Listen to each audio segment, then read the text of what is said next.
Welcome on this glorious and amazing day, and thanks for joining me from the United States, United Kingdom, Canada, Australia, Germany, and India, and wherever else you're listening to. Why don't men listen? Why can't they be there for us? And although I agree with you that there's many women that don't listen as well, but usually it's the man. It's the end of a long day and you want to talk about your day. You just want to sit down with your lover and go through what you have gone through. And they don't seem they could listen. It's usually they're holding their phone, they're scrolling, they're holding a magazine, they're holding the remote control, they're holding something. And when you ask them to please listen, sometimes they'll respond with, okay, I'll listen. And yet, sadly, many times they actually get frustrated and they say, what do you mean? I'm listening. I can repeat everything you just now said. Like, what do you want? Like, you want me to put my ears in your mouth? You want me to put my face in your face? Like, what else do you want from me? Why do you always accuse me of not listening? What do you think I'm doing here right now? I'm actually sitting and listening. And that's very hurtful. Because you are right. He or she is not listening. Listening does not mean to repeat words.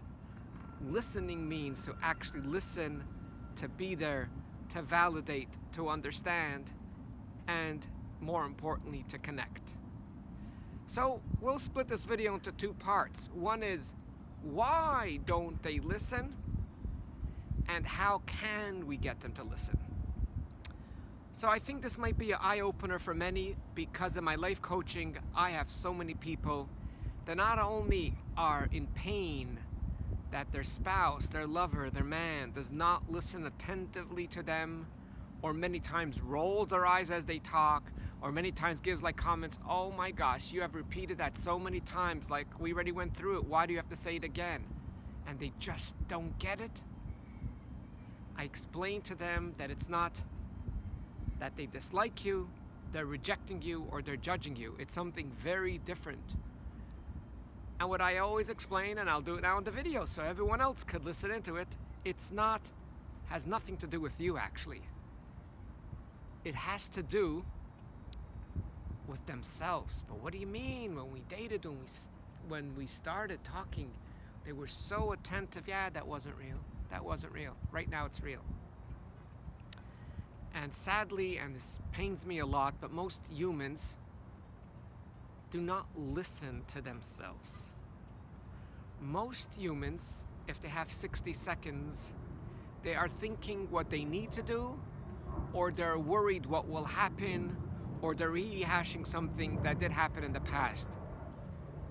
We are not trained from school, from our parents, most of us, of how to live in the present, how to listen to ourselves, how to sit with our emotions.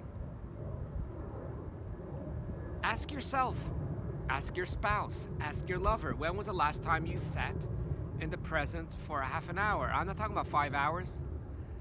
Most people don't even know how to breathe properly. Most people do not even know how to be in the present, which I call the voluntary death. Because if you have a moment right now, or a minute, and you're thinking about the future, you're not in the present. If you're upset about what someone said to you in the past, you're again not in the present. So we all want a good life, but without even realizing it, most of our time, if not all of our time, is never in the present. Did you ever see your man sit down and say, oh, I'm gonna be with myself right now about for 15-20 minutes. I just want to connect to myself, and I want to know what I'm feeling, what level I am, or I just want to tune out from the entire world and just be with the lovable me. Some of you don't even know what I'm talking about. So there's a problem. There is a very, very big problem. It's like yelling at our man when it's night, please, please, I want the sunlight, I want the sunlight. And they say, what do you want? And they get frustrated. When it's at night, we cannot see the sunlight, at least in our city. You have to travel to another part of the world. For a person not to listen, and those men don't even know what I'm talking about, just like I didn't know many years ago. They don't really know what even listening means because, as I mentioned before, they do not listen to themselves. And that's where relationships begin to break down. The man feels like he's being accused because in his knowledge, I'm sitting on the couch, I'm not going out with my friends, I'm actually not even watching the game right now, I'm sitting right across my girlfriend, I'm sitting across my wife, I'm sitting across my husband, and what would you call this if not listening? So they feel like they're being accused because they don't understand the accusation, they don't understand what's going on. And what happens is there's frustration. So now the woman not only doesn't get a listening ear, but they get someone to reject them. And this is very, very painful. So let's move in now of how to get them to listen, which I can't make the magic, but at least we could do something. And this might not work because I know with many people it doesn't work. With very few people it can work. First of all, the first thing we do as women is the worst thing we can do. We complain to the men what we don't like. You don't care for me, you're not listening, I don't know when will be the day you could ever listen. Why can't you ever listen? Why can't you ever sit down with me for a few minutes just without the phone? You're actually telling them what you don't like. You're actually telling them what's bothering you. So what's wrong with that? What, I meant to suppress myself? No. Watch this. Tell me what's wrong with what I'm going to say now. And you could do this as a proactive situation, not as a reactive, where you could tell them that their listening ear means so much to you. You have friends to talk to, but there's nothing like their listening ear. And sometimes it's hard. Tell them what you do want, not what you don't like. What I would want is for you to listen. I need to talk to you about my day for about 20 minutes. And tell them, I understand listening is very difficult for you. How much can you give me? How much time could you listen? And to me, I know you listen with your ears, and because you're a smart man, you could actually repeat word for word from what I said. But it means a lot to me. Again, we're not telling them what we don't like. It means a lot to me when you're not holding anything in your hand and when you're actually totally focused on what I'm talking to you. Some women tell me that it means a lot to them if he would ask questions. That actually shows interest if you actually ask questions instead of just and sometimes in that you actually hear between the lines, so when is this hell gonna be over?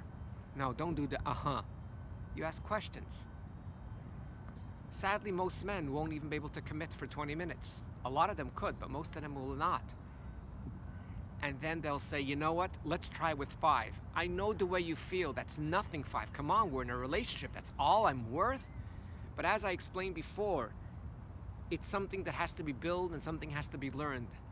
And they never listen to themselves even for 1 minute, so the fact that they're giving you 5, that's already a 400% increase to what they're giving themselves. That's good. When they say 5, you appreciate the 5 minutes. And scientifically, if you appreciate when someone gives you a little bit and they feel appreciated, and for men it's so important to feel like they're appreciated and they can help you within your journey, within your emotional challenge, whatever it might be, you'll notice within a few weeks, some of them might happen a miracle within a few days, that the 5 minutes might stretch even into 7 minutes. Whatever they gave you, just give them a big thank you and say how much it meant for you. Some people slip and they make the mistake and say, you know, you were so great the other few nights, you listened to me for 5 minutes, I'm just looking forward to the day you could actually listen to me for half an hour. You just deleted your compliment you gave. When you have the demands, you actually delete your own compliment. Keep it only to positive. Is it hard for you? Yes. I am not saying for you not to feel like you want a half an hour. Listen here, you could feel like you want an hour or 2, that's fine. Not every feeling that you have must you express, at least if it will harm you. You could express it in writing, you could express it to a friend. A lot of people call me up and have that session with me to express all that they're going through. But if they would do the same thing with their husband, it would be a problem. Give him another year until he starts listening to you. So that is the story. And that applies for everything in life. Always to focus on what you want versus what you don't want. And I personally believe that your spouse themselves will begin to like it. And before you know it, there's a lot of things that they haven't spoken to you about, especially with men.